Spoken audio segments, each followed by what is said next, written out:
Vamsi TV ప్రేక్షకులకు నమస్కారం. ఇప్పుడు చెప్పబోయేది వెరీ ఇంట్రెస్టింగ్ ఉంటుంది. ఇప్పుడు పిల్లలకి ప్రతి వాడి కోపం ఎక్కువైపోతుంది. సో వాళ్ళకి ఒక కుర్రవాడు ఉంటాడు. ఆ కుర్రవాడు ప్రతిదానికి కోపం, ఇసుకు అందరూ తగాదా పెట్టుకుంటాడు. వాళ్ళ నాన్న చెప్పి చూస్తాడు, కానీ వాడు మారడు. వీళ్ళు ఎట్లానే మార్చాలని చెప్పి ఆయన ఏం చేస్తా అంటే, అరే బాబు, ఒక బస్తా మేకులు ఇక్కడ పెట్టా, నీ కోపం వచ్చినప్పుడల్లా మన వుడ్ ఫెన్సింగ్ ఉంది మన ఇంటికి, ఆ ఫెన్సింగ్ మీద మేకు కొడతా ఉండి అంటాడు. సో ఎప్పుడైతే నువ్వు కొట్టలేదు ఆ రోజు నాకు వచ్చి చెప్పమంటాడు. సో పిల్లవాడు ఏం చేస్తాడు, కోపం ఫస్ట్ రోజున 40 మేకులు కొడతాడు. ఎందువల్ల అంత కోపం ఉంటుంది. అట్లా చాలా చిన్నగా వాడికి అంత తగ్గించుకుంటాడు కోపం.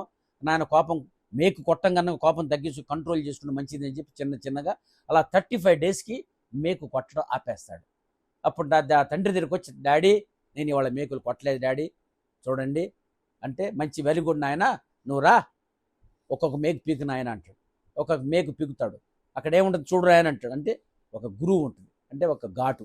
నాయన అయింది ఇదంటే, చూసావు నాయన, నువ్వు మేకు తీసిన లోన గాయం ఉంటుంది, అంటే గురువు ఉంది అక్కడ, గుంటబడింది.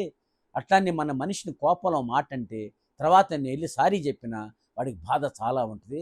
ఎట్లా అయితే ఇక్కడ గుంట ఉందో మనిషి గుండెల్లో కూడా అంత బాధ ఉంటుంది. కాబట్టి ఎప్పుడు మాట్లాడే ముందల your master of the word your not spoken, your slave to the word which are spoken. కాబట్టి కోపంలో మాట్లాడని దానికి నువ్వు రాజు, మాట్లాడితే కోపంలో మాట్లాడినది బానిస అయిపోతావు. కాబట్టి ఎప్పుడు ఇంకొక నోటు దూలతో కానీ కోపంతో కానీ అనవసరంగా తూలనాడకూడదు. దానివల్ల ఎన్నో బాధలు పడాల్సి వస్తుంది. ఎంతోమందిని బాధ పెడతావు దానివల్ల. ఇప్పుడే కళ్ళు తెరుచుకొని కంట్రోల్ చేసుకొని ఎప్పుడు ఎవరిని బాధ పెట్టకుండా కోపాన్ని మేనేజ్ చేసుకుంటా నువ్వు పైకి ఎదగాలి, జీవితంలో ఉన్నతంగా ఉండాలి.